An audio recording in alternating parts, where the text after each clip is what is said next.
For most of my life, I was the family's rock. The one everyone leaned on, the one who fixed things. But then, my own brother, Ryan, he didn't just lean on me, he crushed me, and it took a public humiliation for me to finally see him for who he really was.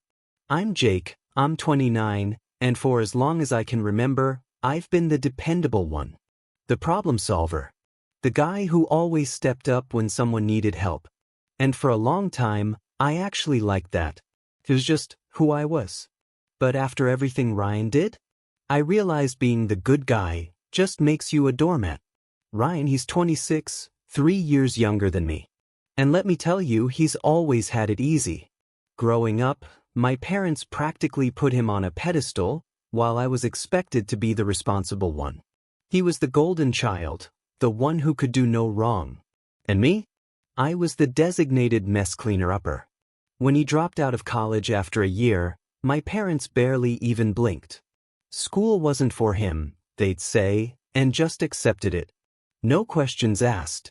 He'd bounce from job to job, quitting the second things got a little tough. But despite his complete lack of work ethic, he always had the newest gadgets, designer clothes, and a car that was way out of his budget. And that's where I came in. About 4 years ago, Ryan hit what he dramatically called his rough patch.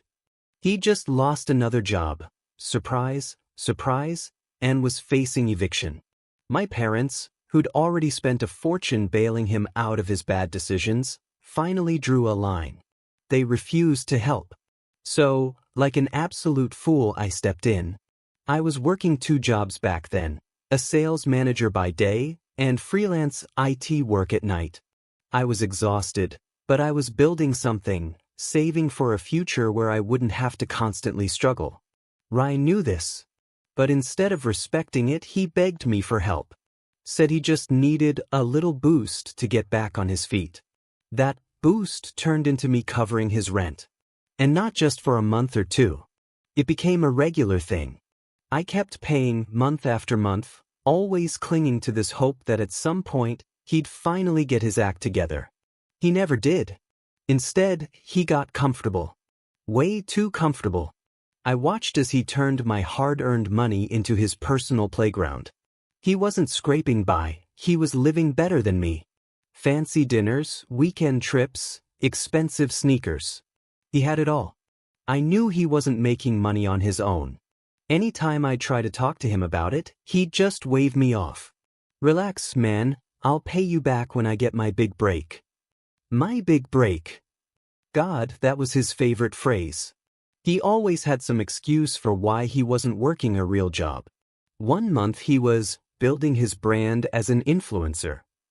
The next, he was getting into crypto. Then it was some half-baked startup idea that, shocker, never went anywhere. And through it all, I kept paying. I honestly don't know why I let it go on for so long. Maybe because, deep down, I still saw him as my little brother, the same kid I used to protect when we were younger. But looking back, I was just enabling him. And it wasn't until one humiliating night that I finally woke up. It happened at a family dinner.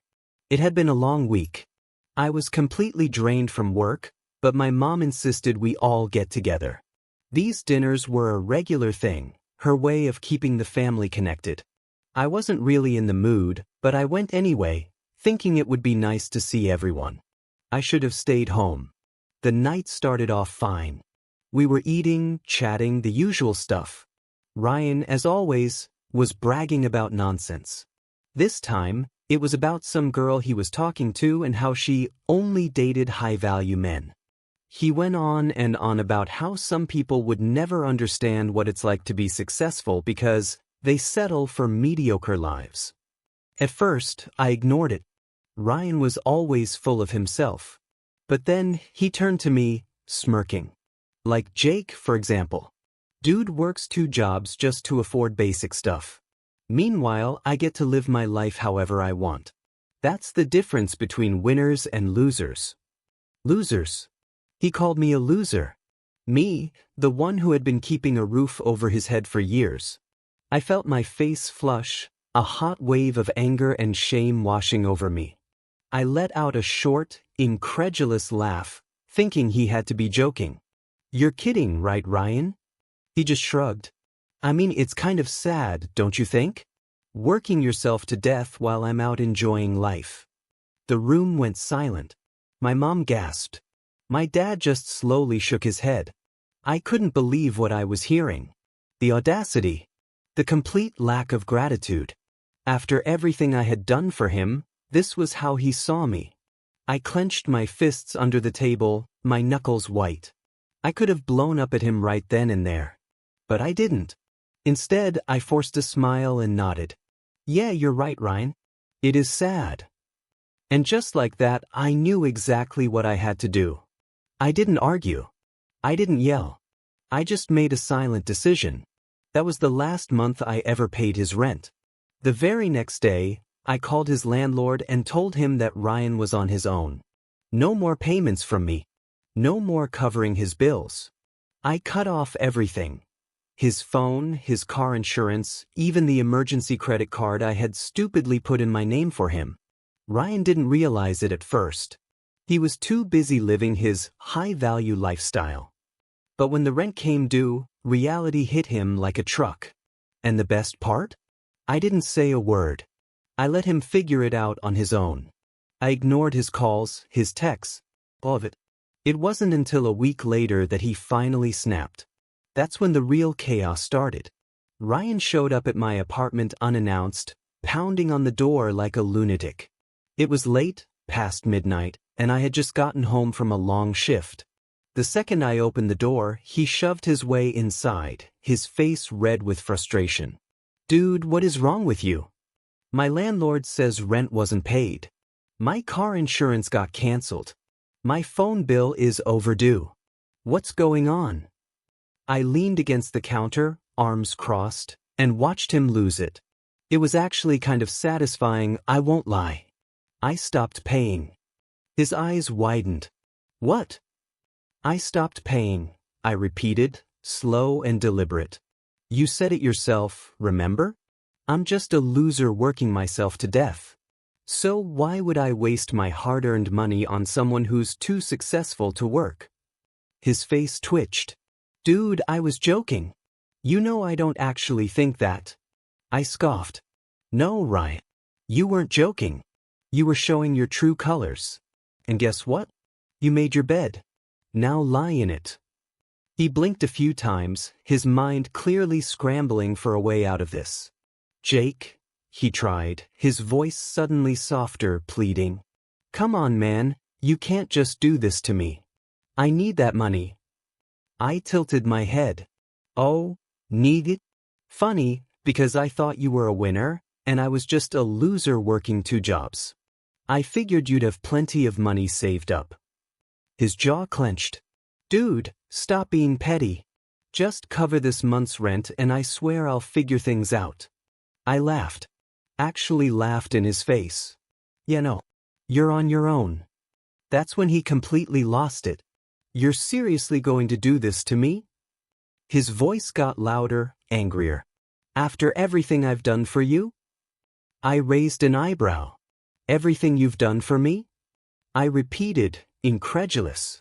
"Ryan, what exactly have you done for me?" He opened his mouth, closed it, then opened it again. "I'm your brother," he said, as if that was enough of an answer. I shook my head. "That's not how this works, man. You don't get to treat people like garbage and then expect them to keep supporting you. Welcome to the real world." For a second, he just stood there, breathing hard. Then, out of nowhere, he changed tactics. His whole demeanor shifted, his face contorting into something bitter. "You think you're better than me now, huh?" he sneered.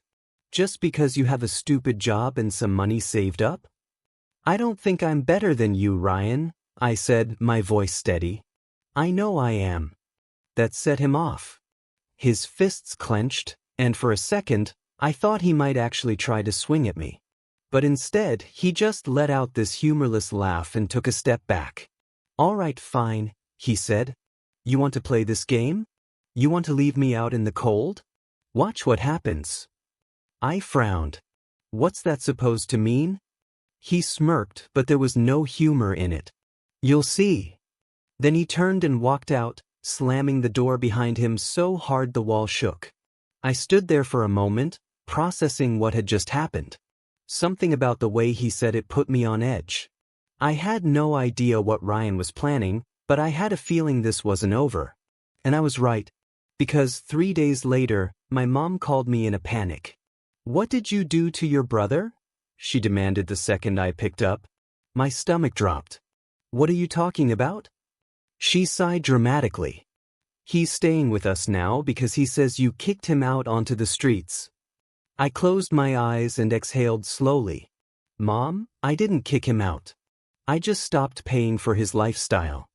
"Well, now he has nothing, Jake," she snapped.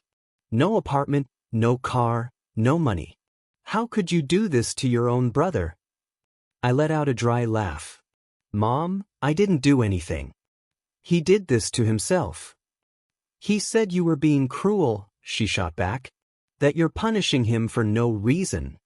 I shook my head, feeling the anger rise in my chest.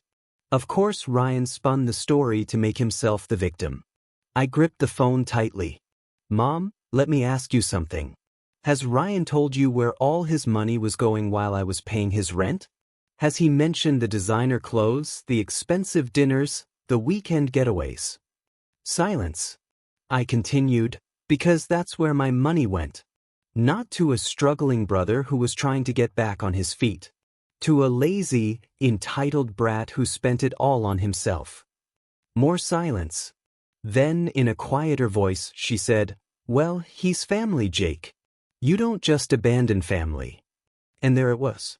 The same excuse my parents had always used to justify his behavior. The same reason they had never held him accountable. I let out a long breath. "Mom, I love you, but I'm done being Ryan's ATM. If you want to support him, that's your choice. But I'm out." I hung up before she could argue. I sat down, my heart still pounding. I knew this was going to get worse before it got better. And I was right. Because the next morning, I woke up to dozens of angry messages from relatives. Ryan had really gone all out this time. He wasn't just playing the victim, he was playing dirty. The flood of messages was unreal. My phone buzzed nonstop. Texts, missed calls, voicemails, even emails from relatives I hadn't spoken to in years. Apparently, Ryan had spun the most insane sob story imaginable. According to him, I had heartlessly abandoned him, leaving him homeless and penniless on the streets with nowhere to go. He was desperate, starving, begging for help, while his cold-hearted brother sat back and laughed at his suffering. Somehow, in his version of events, he had been the hard-working sibling who had sacrificed everything for me, and this was how I repaid him. And the worst part? People actually believed him. My aunt left a furious voicemail. "I always knew you were selfish, Jake, but this is just disgusting. Ryan is your family and you left him to suffer. I hope you can live with yourself." My cousin texted, "Dude, I don't even know what to say. How could you do that to Ryan? He's your brother." My grandmother, of all people, emailed me, "Jakey, sweetheart, I'm so disappointed in you. Your poor brother has nowhere to go and you won't even lift a finger to help him. Family should always come first." Message after message, all saying the same thing. How heartless I was, how Ryan was suffering, how I needed to make this right. I was furious. He had lied to everyone, painted me as some evil villain, and sat back while the family turned against me. But what really made me angry were the pictures. Someone, probably my mom, had sent me a few photos of Ryan at her house, looking devastated. In one, he was sitting on the couch, staring at the floor, his hair messy, his face in his hands. In another, he was wrapped in a blanket like some kind of war survivor. The final picture, him staring out a window dramatically, like he was mourning his entire existence. It was so fake I almost laughed. Almost. But I wasn't laughing because while he was playing the tragic victim, I was getting bombarded with hate. And that's when I realized he wasn't just trying to save face. He was trying to destroy mine. I needed to act fast. So I did something Ryan never expected. I gathered receipts. I spent the next few hours going through bank statements, payment histories, and text messages. Every transfer I had ever sent him. Every bill I had covered.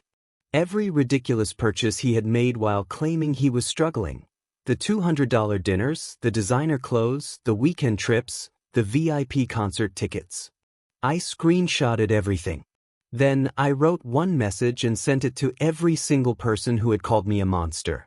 I wasn't going to do this, but since Ryan has decided to lie to everyone, here's the truth. Attached were screenshots of every payment I made for him, every bill I covered, and proof of where that money actually went. While I was working 2 jobs to support him, he was spending my money on luxuries while laughing behind my back. He called me a loser who would never be successful at dinner, in front of everyone. So I stopped paying for him. That's it.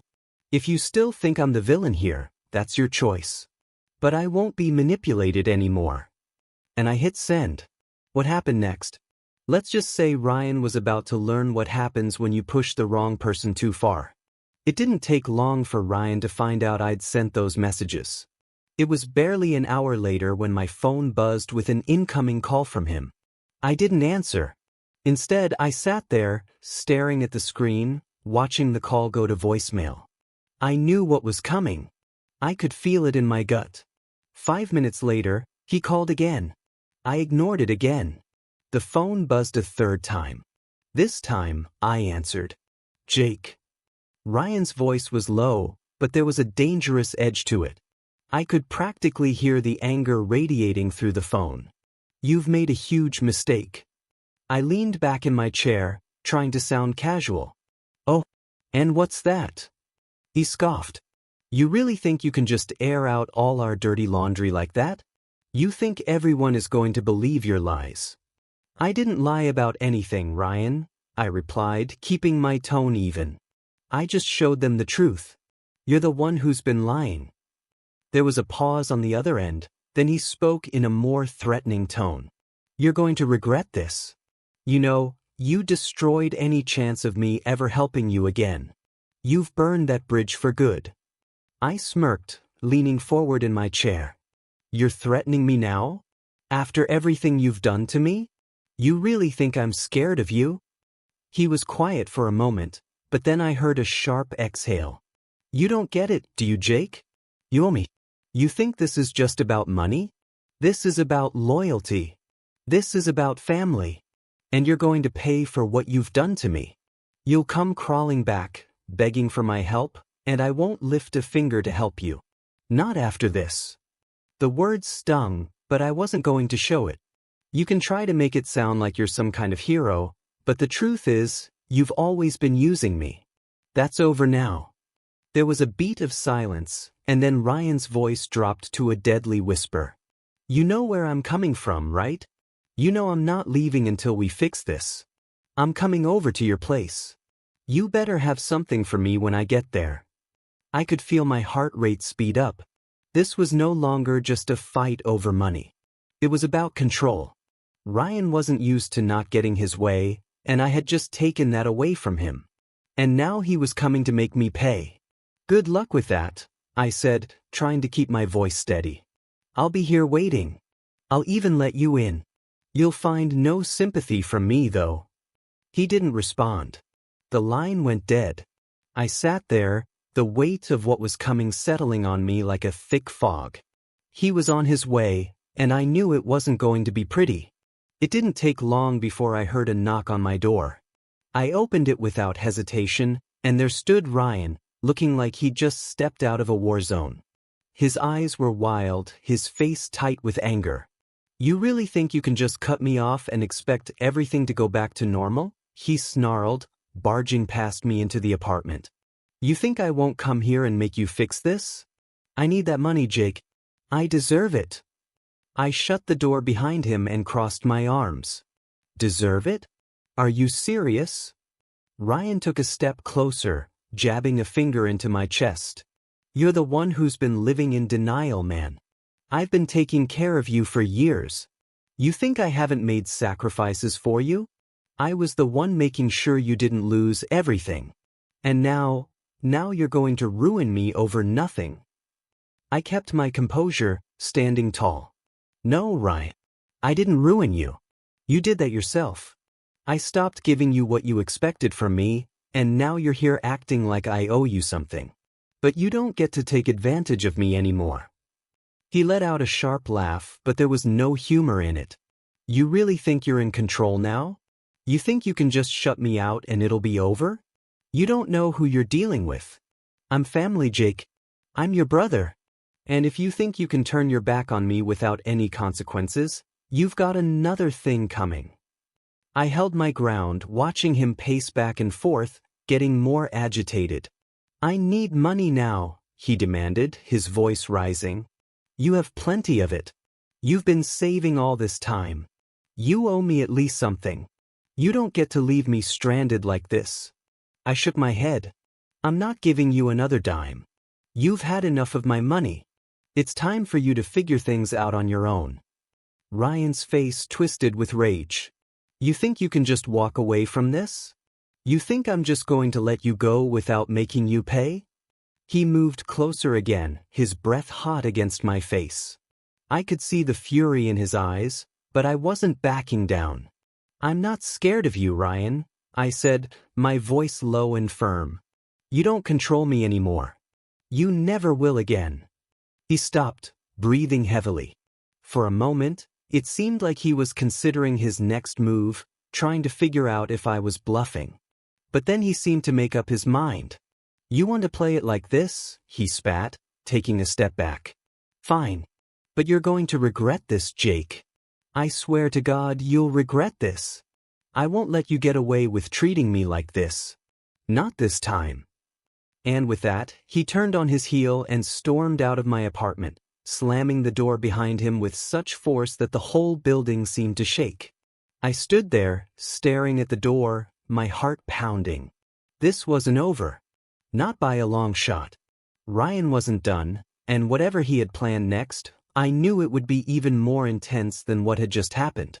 The days that followed were a whirlwind of chaos. Ryan didn't give up easily, and I knew I hadn't heard the last of him. But he didn't show up at my door again. Instead, I started receiving a different kind of message: threats, manipulative texts, and passive-aggressive voicemails from him and even a few relatives.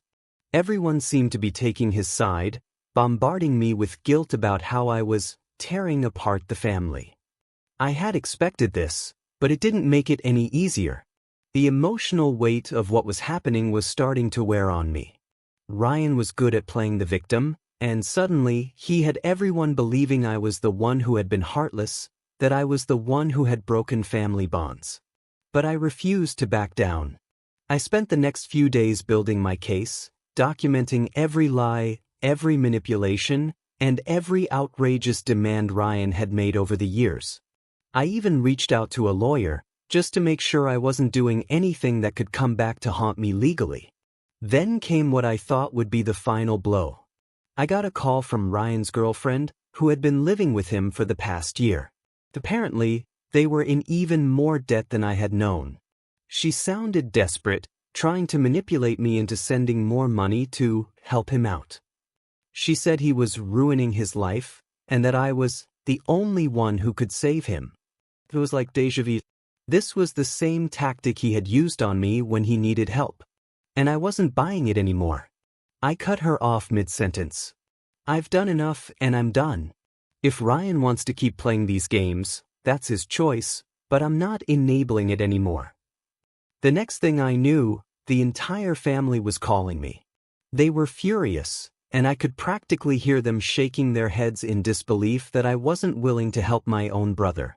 It took all the strength I had to stay calm, but I told them the truth, how Ryan had never taken responsibility for his actions, how I had been the one propping him up for years, and how he had betrayed me when I needed him the most. Eventually, slowly, they began to see things from my perspective. The messages stopped coming in, and the guilt trips stopped working. As for Ryan, he tried to reach out a few more times, leaving me messages telling me that I would regret this. The last message he left me? Enjoy your life while it lasts, Jake. You'll be sorry. You'll be begging for help when you're all alone. Just wait.